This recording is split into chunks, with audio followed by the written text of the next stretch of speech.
Hello.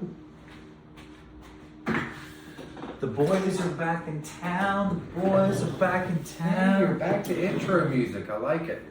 We are here to virtually taste wine with you for those of you that are too damn lazy to come hang out with us. I don't think it's them that lazy. I think they prefer the comfort of their home rather than being harassed by you in front of a group of I people. went very aggressive there, didn't I? Well, I mean, I think they've learned that when you're here with a group and how testy you get. I can test you, yeah, that's true. So, and of course now you've turned into testy on video as well. There's test- no escape. Oh, I'm not even going to go there, what testes mean. But anyway, so we are virtually tasting with you folks that have better things to do? No, they just like the comfort of their own home. Well, I would rather drink at home too. Okay. Well, Chef, can we do this on a Zoom call while you're on your couch? We have like a split screen. I'll link in. And you're like laying on the couch. See, I'm gonna be on the with those two guard dogs of yours. I'm gonna talk to my son tonight. I'm gonna figure out how to do that. And you Yeah. laugh, but next week coming to you Please. split screen. Let's do it. People will love it. Anyway, sorry. We're at Hey, Old you got it North this State week. Winery, and we are Home of Fish Hippie. Yeah, that's true. We got both Representing. of our companies representing. We do a virtual tasting here on Thursday nights at 6 p.m. For those of you that can't be here, we do this virtual tasting so you don't miss out.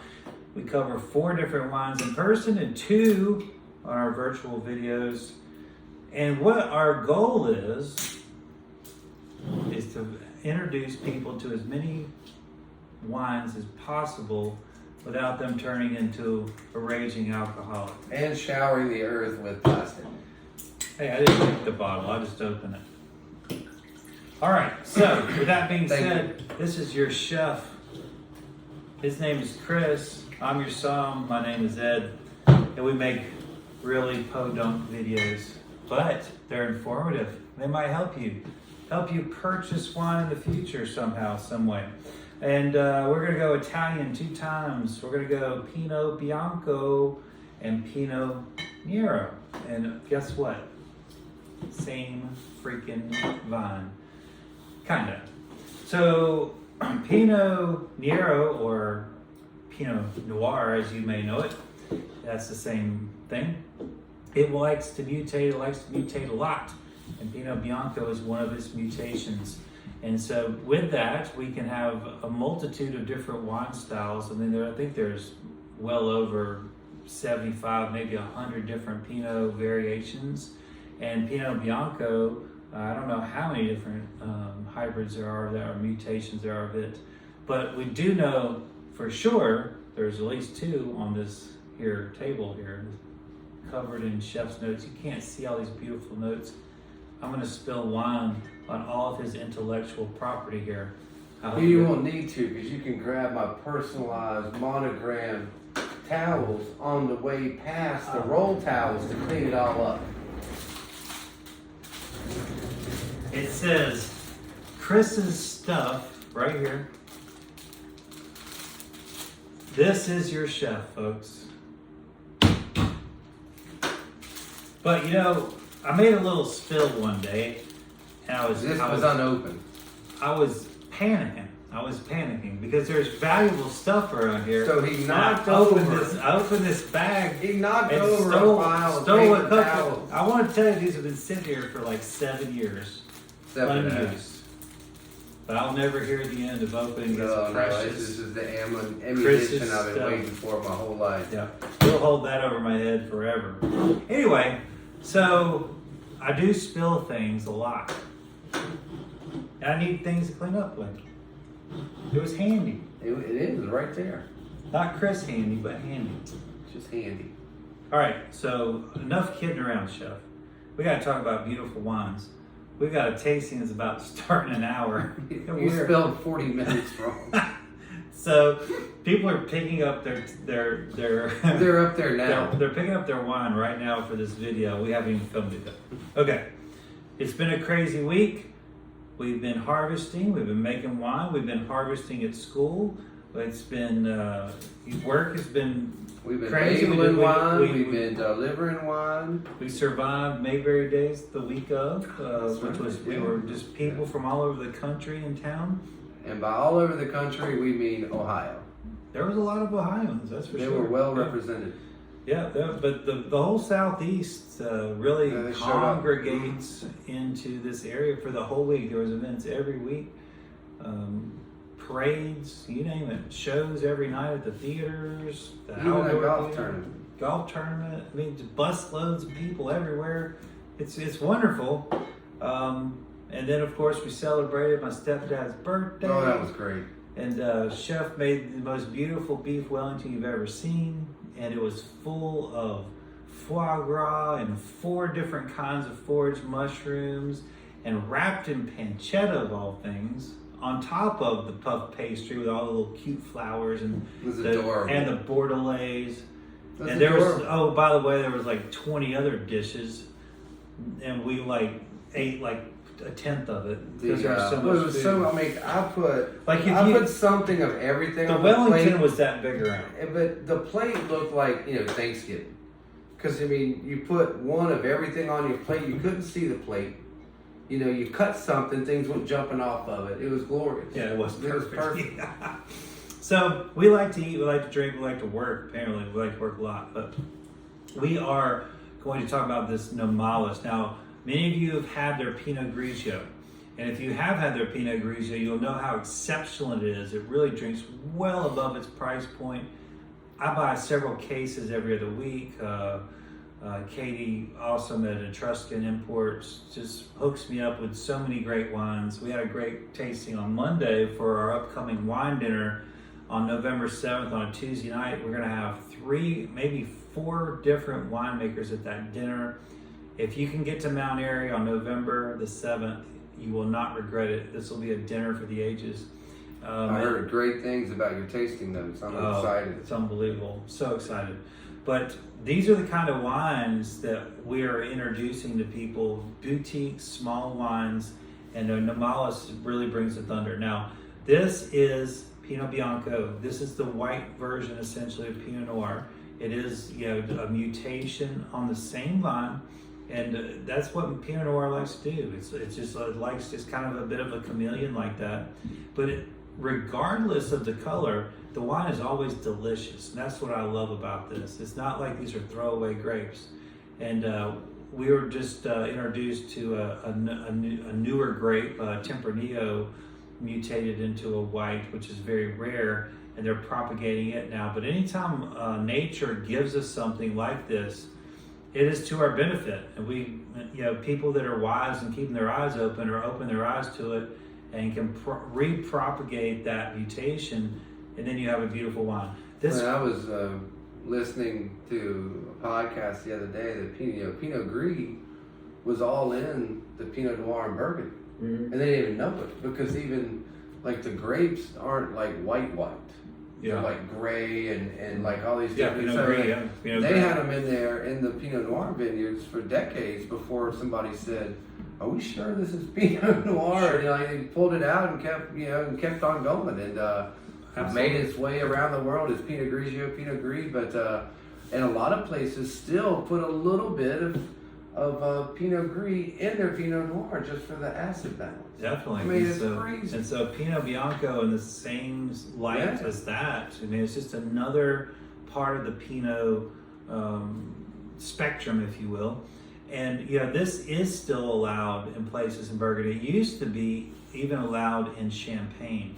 So I bet that's a great champagne grape. yeah, but so like there's been a lot of changes in laws of what grapes to have where, but yeah, this grape's been around a very, very long time, and that's a proven winner that it's surviving all of these law changes for areas like, oh, you can only grow these grapes.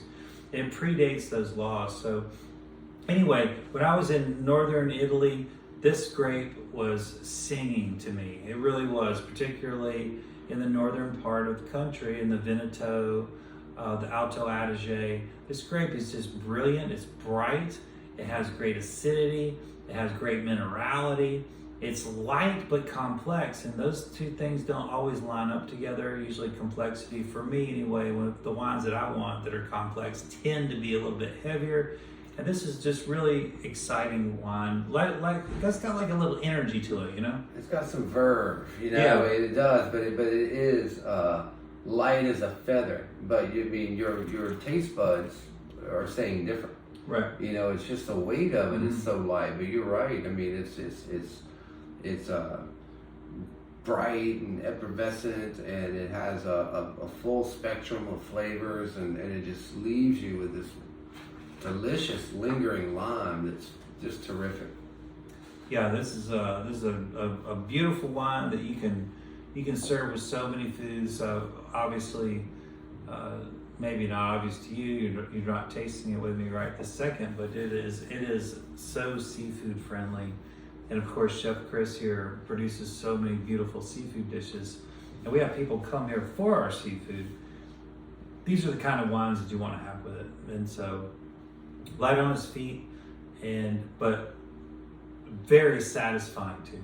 Oh, I mean, this is probably one of the. I'm gonna go ahead. I mean, beyond like some of the. I'm not talking about some of the crazy high-end whites that you've poured for me this year.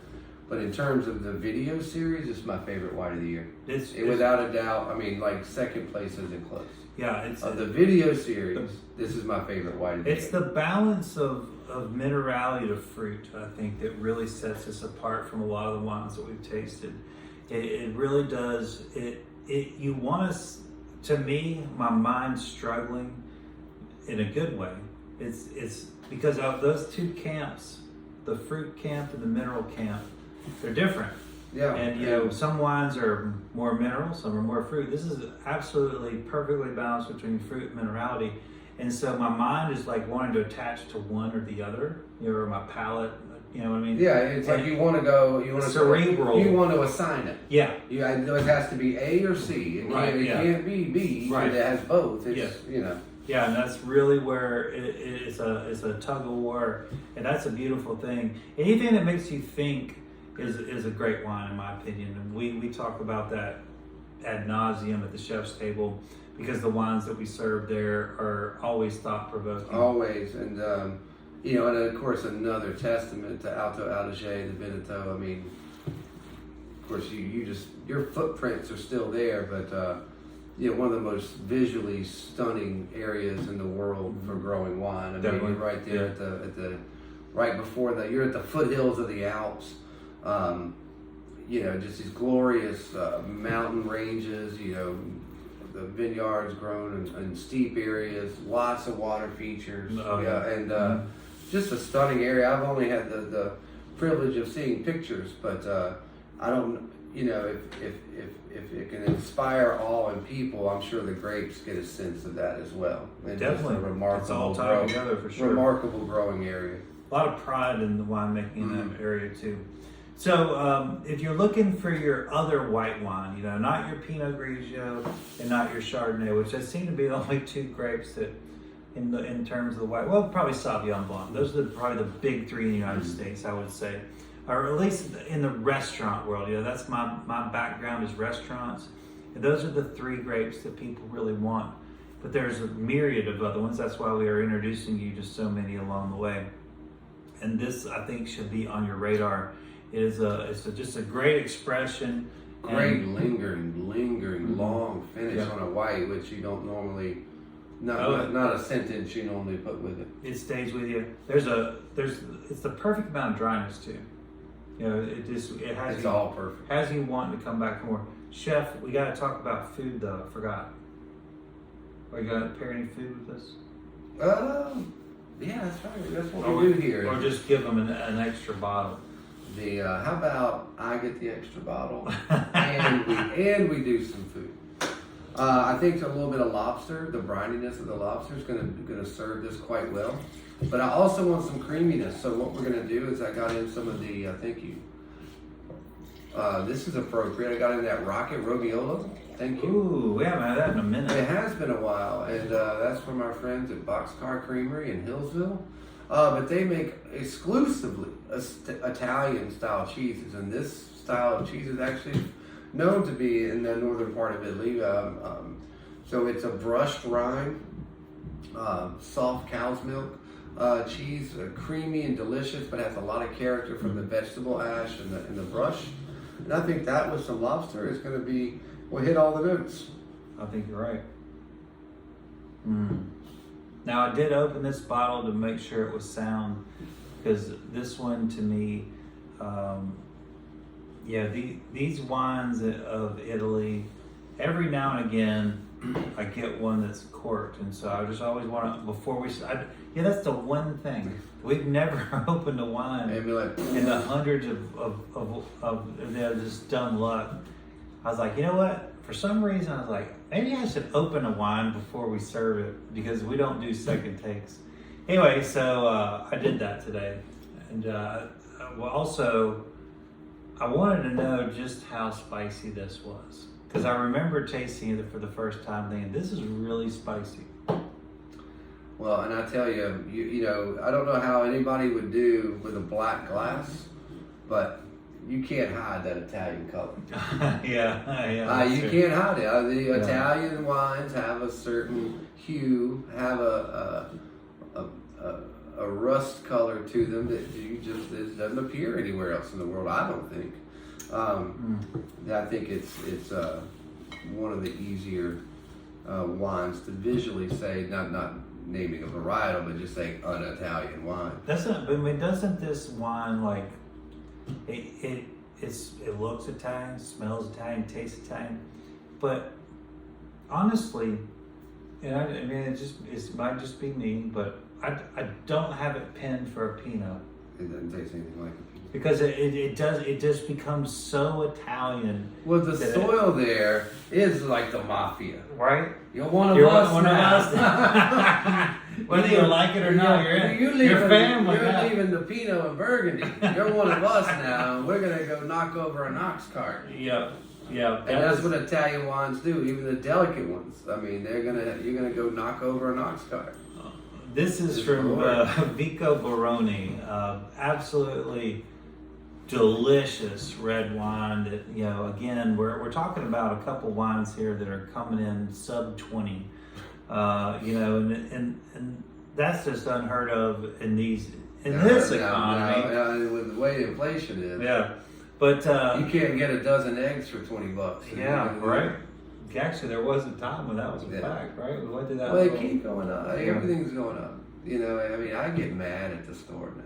I get angry. But this has, like Chef says, the quintessential indicators. There's already some. This is a 2018, so we're looking at about 5 years now. Exactly. But there is there's that quintessential kind of orangish, brickish hue that you get from Italian reds. The spicy notes on the nose, some vegetality, and it follows right on through with the palate. To me, this is what I found so interesting about this wine, why I was drawn to it. You guys don't have no idea how many wines I taste. As a matter of fact, I was doing a tasting that delayed this video, and I was tasting some from American, let's go with American West Coast Pinots. And, price points much higher than this. And, not that there was, they were delicious wines, but they weren't like this one. They did not have the assertiveness, the machismo, I guess. Mm-hmm. Like, they're just like I almost feel like I need to take, like, this Pinot has 3 buttons down. Yeah. And like a gold. There's a gold medallion and some hair going on there. Like this is and this stands way too close to you when it talks.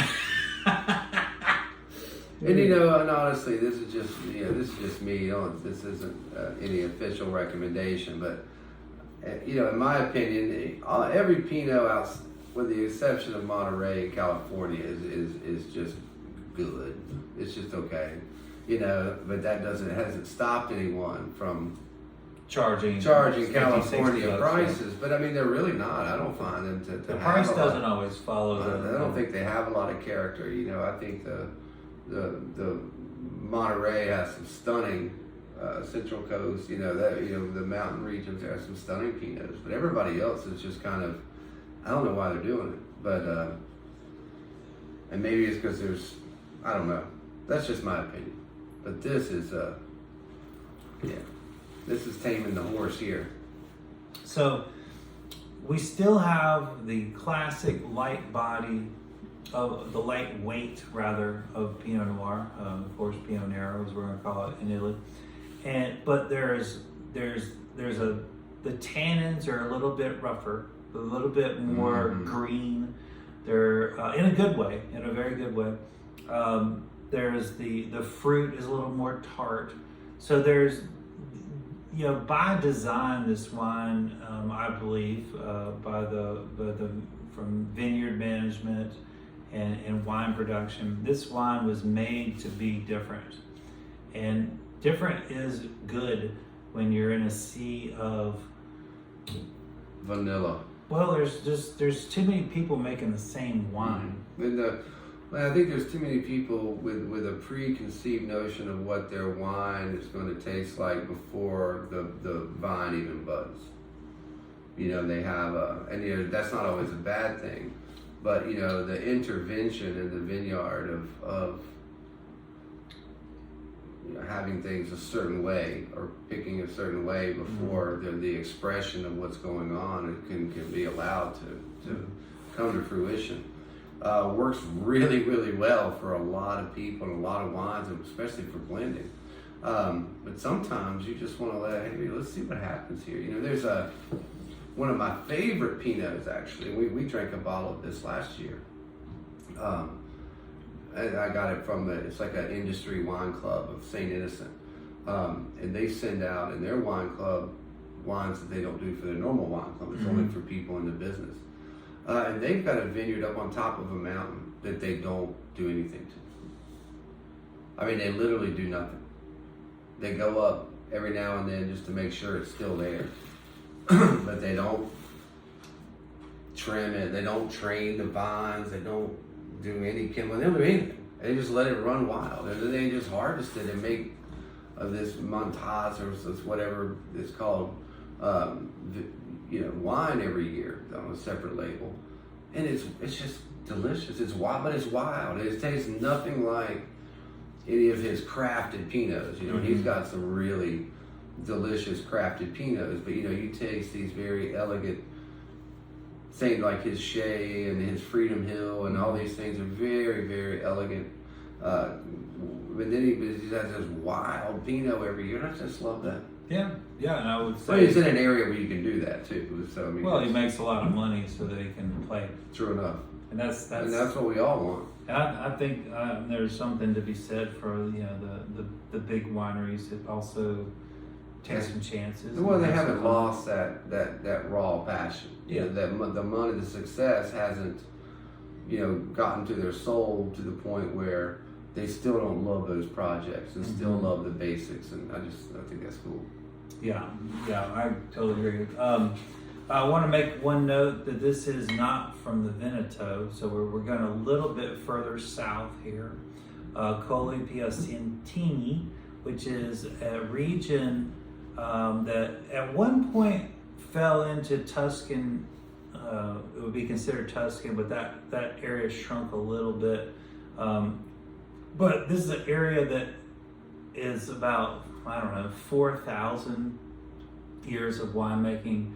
They found fossilized vine roots and seeds from 2,000 years before Christ. Julius Caesar, his family was drinking wines in this region.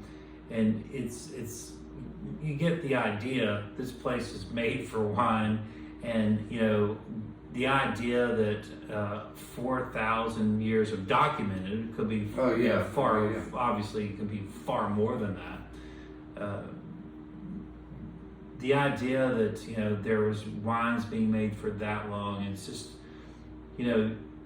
technology, the things that we've seen in the last 100 years have been remarkable, or 150 years, 130 years. We leaped 1,000 years in 80. But, just thinking that, how long the performance of wine has been going on, and in this particular area, accounting for a great deal of that chronological time scale. It's really impressive, and to walk those hallowed grounds and to be a part of it. Now, this is certainly a different expression than we would have. You know, they were making different wines, but they weren't as polished. But but the thing is that, you know, you can go as polished as you want, but you know, I've had some pretty overly polished wines.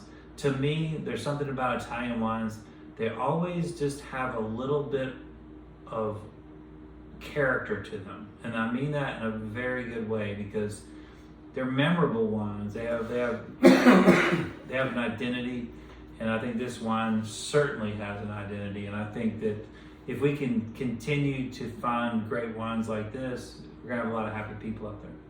Well, and the pure, to me too, the more we're learning about the nuts and bolts of modern winemaking, you know, the ingenuity of people, you know, a couple hundred years ago, the wines they were making and the vessels they had and the technology. You know, now, you know, you need $1 billion to make 5 gallons at home. You know, you've got to have 1,900 chemicals and 1,600 specialty lab pieces of equipment, and you have to have all these harvested gases. You have to have everything in the world, not to mention in the vineyard.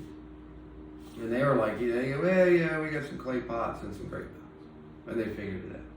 They figured out the temperature control, and then they figured out, you know, the pests and all these things, and the ingenuity is just fascinating. And, you know, of course, our answer to everything is, you know, industrialized chemicals. Shortcut. And, but there's nothing wrong with either one, but it was just fascinating how people got it done all over the world with just what would be laying around the village. Mm-hmm. Fascinating. Yep. Well, Chef, you've had this, and what would you agree with my assessment on the flavor profile? Every single word. Yeah.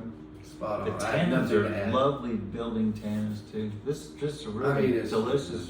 Just to me, to have a price point like this for Pinot is phenomenal. You need to quit telling people the prices, because anybody pay double for either one of these wines. I mean, these are two amazing wines of character and distinction.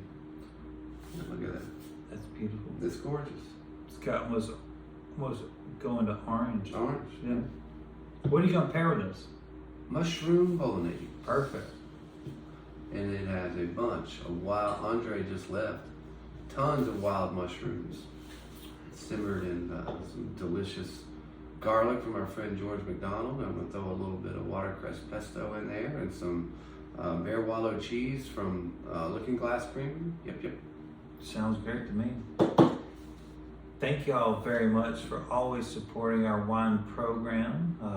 You know, all the things we do here. If you can't be here on Thursday nights at 6 p.m. where we do our tastings, hey, come on in on a weekend and just ask for your favorite song to come out and pour you something and talk about wine. We do it way more often than we probably let on to. We do love going tableside and talking to you about wine selections, wines for gifts, special occasions.